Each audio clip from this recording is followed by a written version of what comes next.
주님 예수님, 오늘은 5월 18일이고 부활체의 7주간 화요일입니다. 땅에서 십자가로 승천하는 은총에 대해 묵상하는 이 즈음, 복음과 독서가 모두 고별사로 채워지고 있습니다.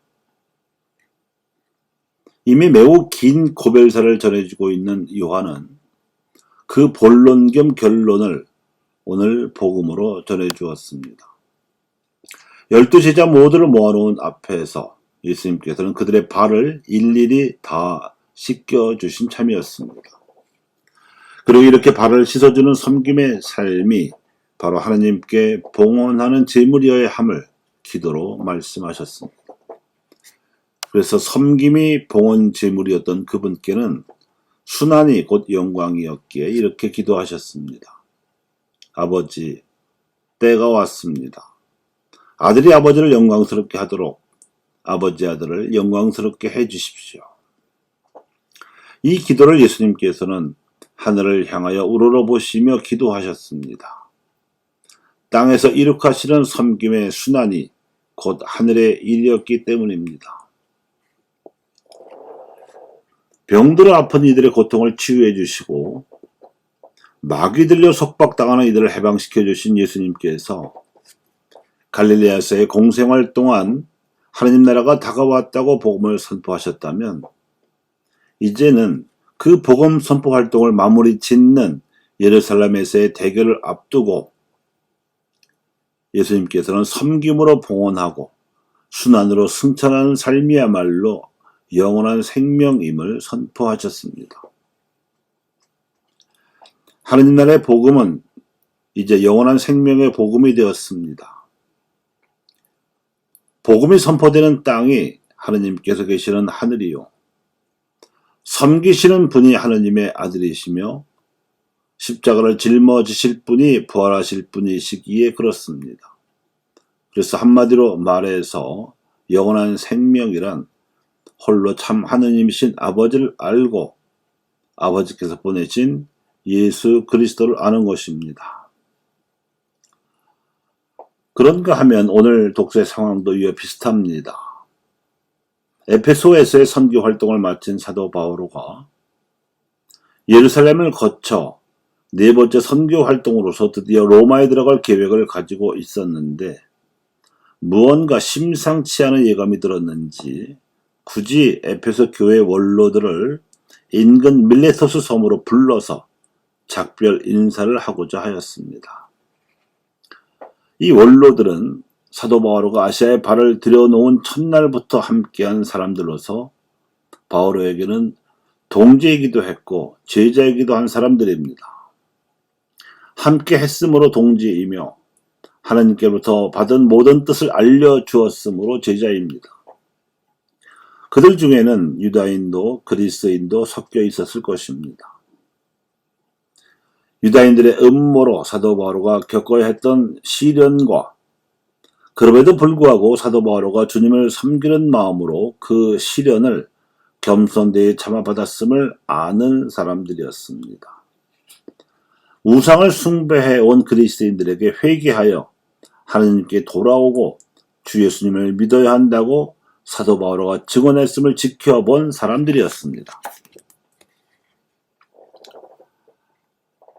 사도 바오로도 예루살렘 행을 앞두고 성령께서 그곳에서 고난과 투옥과 재판과 환난이 기다리고 있음을 미리 알려주셨는데도 기꺼이 마다하지 않고 응답하고 있는 것입니다.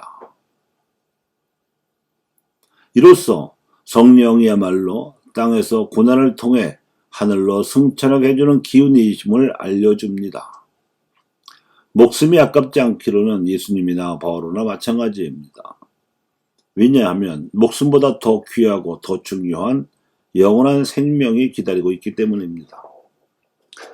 이렇게 사도 바오로가 20여 년간 세 차례에 걸쳐 이루어진 자신의 선교 활동을 결산하며 에페소 교회 원로들에게 자신의 직무를 맡겨주었기에 그들도 이 위임에 따라 에페소 교회를 잘 지켰고 키웠습니다.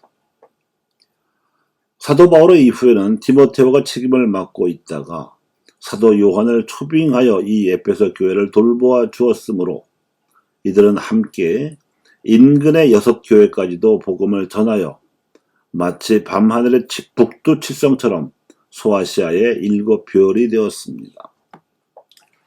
사도 요한은 파트모스 섬에 유배를 당하면서도 동굴에 가서 기도하다가 성령으로부터 계시를 받기를 나는 내가 한 일과 너의 노고와 인내를 알고 또 내가 악한 자들을 용납하지 못한다는 것을 안다고 하였습니다. 에페소 교회가 한 일이란 이 원로들과 사도 요한이 함께 힘을 모아서 6교회를 개척하고 성장시킨 일이었을 것입니다.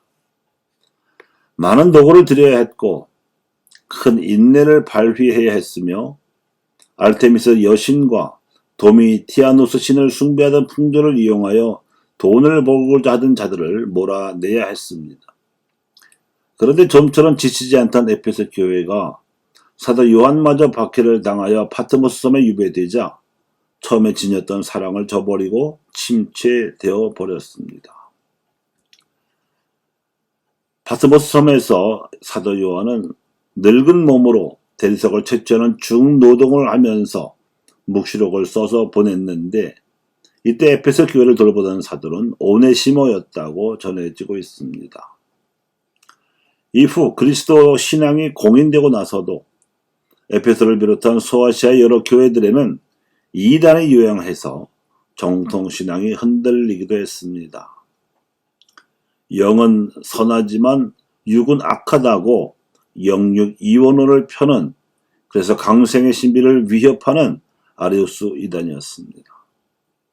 결국 431년에 교회 분열을 막기 위한 공의회가 에페소에서 열려서 예수 그리스도께는 신성과 인성이라는 두 본성이 한단어로 합쳐져 있다. 즉 그분은 참 하느님이시고 참 인간이시다 하는 교의를 확립하게 되었습니다. 교우 여러분, 소아시아에서 에페소 교회가 수행하던 역할처럼 한국 가톨릭 교회에게도 선교적으로 돌보아야 할 교회들이 있습니다. 그 교회들은 우선 한반도의 북녘 땅과 만주와 연해주, 몽골과 중국과 대만, 일본과 베트남 등 한자 문화권의 동아시아 교회들입니다. 사도 바울의 선교 방식과 지혜를 감안하자면 이 지역에 들어가서 뿌리내리고 있는 한인들에게 먼저 복음을 전하여 이들과 우리가 공유하고 있는 한민족의 정체성을 바탕으로 하여 새로운 한류를 종교적으로 일으킴으로써 선교해야 할 것입니다. 이제 때가 다 되었습니다. 감사합니다.